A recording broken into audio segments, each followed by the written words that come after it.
how a creative mind works. It's like, imagine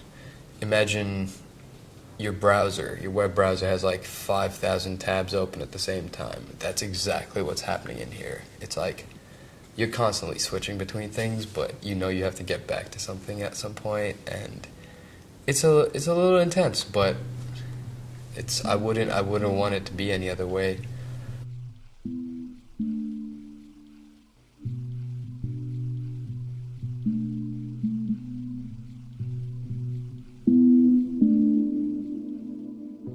So the latest project, you throw a bunch of things up on the wall, and so this one hit. I think we've got funding for the Decks feature film. Right now, I feel that I'm in between things because I had 2 shows and I want to go in a different direction. I'd like to think that in Paris right now I'm gaining experience as an artist, whatever the fuck that means. I said, screw it, I'm gonna go to art school, and I transferred to SVA for a semester. I started experimenting with film actually completely by accident. One of the things I was very good at and still am is drawing. People have asked me how I got into comedy. I am an actor.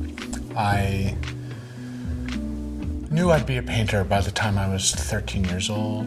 I bought a DSLR camera and started taking photographs of New York City. I just decided to be artist when I was 4th grade of elementary school. I think since I started walking, I danced.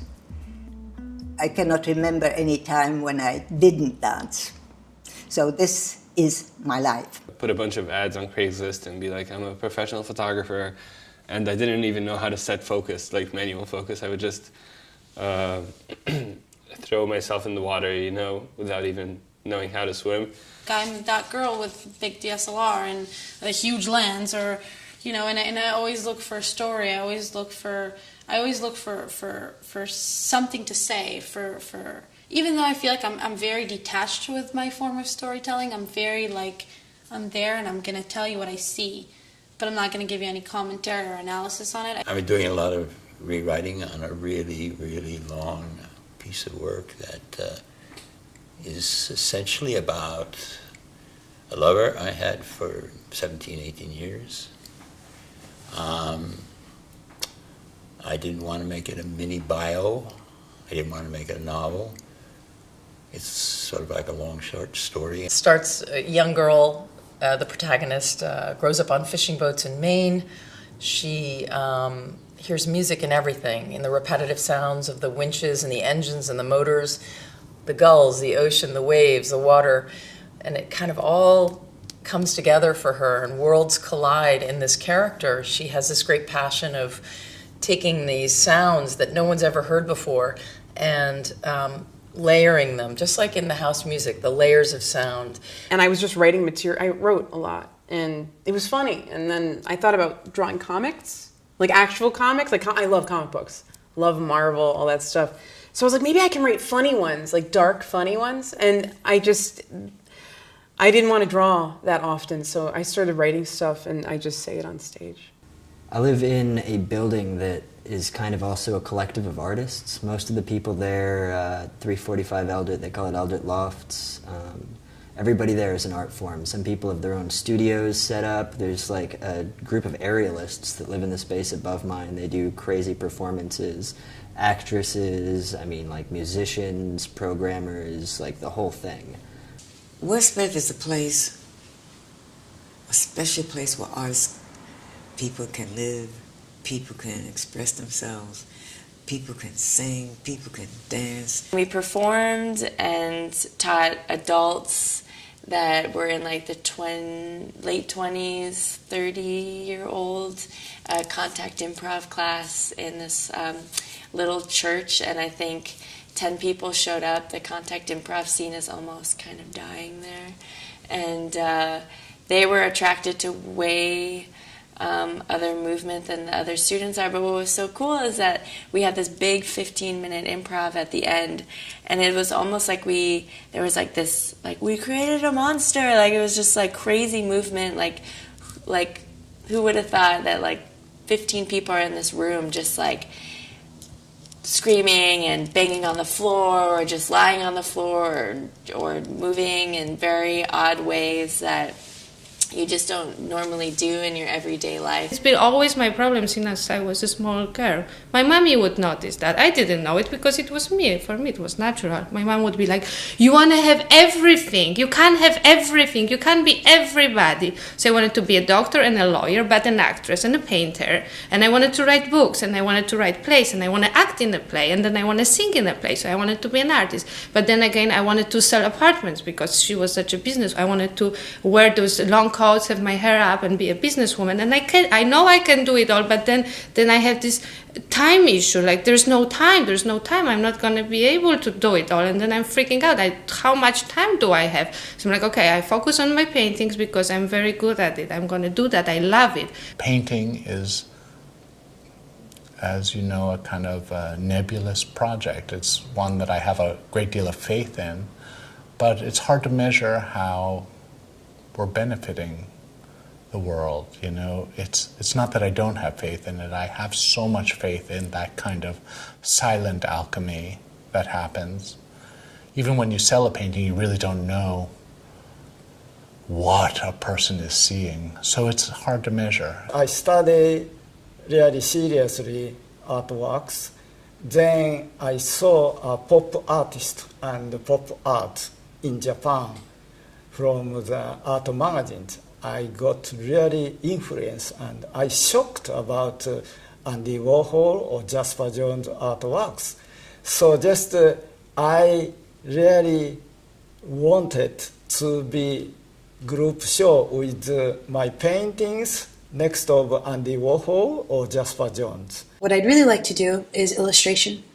I'd like to work on album covers, and I'd really like to work on images for people, maybe brand marketing. However, I'm not really gaining skills in terms of like Photoshop and Adobe Suite, the things that actually make somebody an illustrator. I think the computer is interesting because it's obviously taken over the industry entirely. The only thing I feel really bad about is because now people comp by just finding, you know, photographic imagery or Illustrator imagery that's already existing and manipulate it is what term I use is beat the shit out of it in Photoshop. It's interesting. It's kind of like I don't know, it feels kind of like a resurgence of the age of the artisan. When everything becomes mass-produced, things like art just become a lot more high demand. Something that's actually made with intention, you know, something that you create with your hands as opposed to something made on a conveyor belt. What's interesting when I think about my past is I ended up, you know, in advertising design because at some point as you're going through high school and toward college, you know, all the pressures on what do you want to do with your life, and I had absolutely no idea what I wanted to do with my life. So I had a lot of friends and family in particular were saying, you know, you draw really well, why don't you think about art? Why don't you get into art school? So I went through all of that, you know, did the exams and did get accepted into art school. And can't really know if that would say that it changed my life, but it gave me a path and a direction. I still wasn't sure that that's what I wanted to be or what I wanted to do with my life.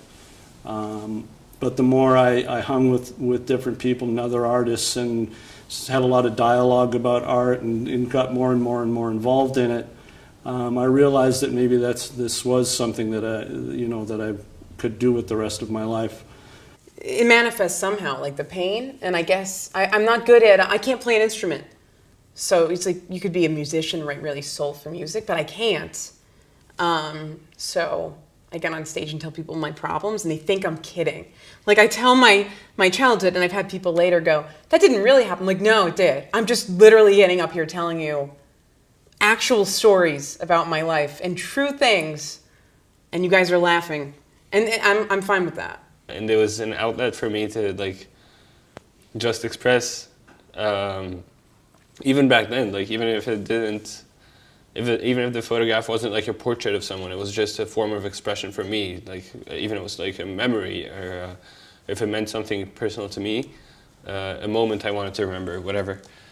So it was just a way for me to, express that. Let me see. Let me not to the marriage of true minds admit impediments. Love is not love, which alters when it alteration finds, or bends with the remover to be removed. Oh no, it is an ever-fixed mark that looks on tempests and is never shaken. It's the star to every wandering bark, whose worth's unknown, but his height's been taken. Love's not time's full, the rosy lips and cheeks within his bending sickle compass comes. And love alters not with his brief hours and weeks, but bears it out even to the edge of doom. And if this be error and upon me proved, I never writ, nor no man ever loved. With Shakespeare stuff, I do that every once in a while, just to kind of sharpen up my mind. Haven't done it for probably a year, and I guess I'm a little dull. I don't know how the delivery was on that. Work on that. Just gotta keep on working on it. I should try to memorize some other sonnets.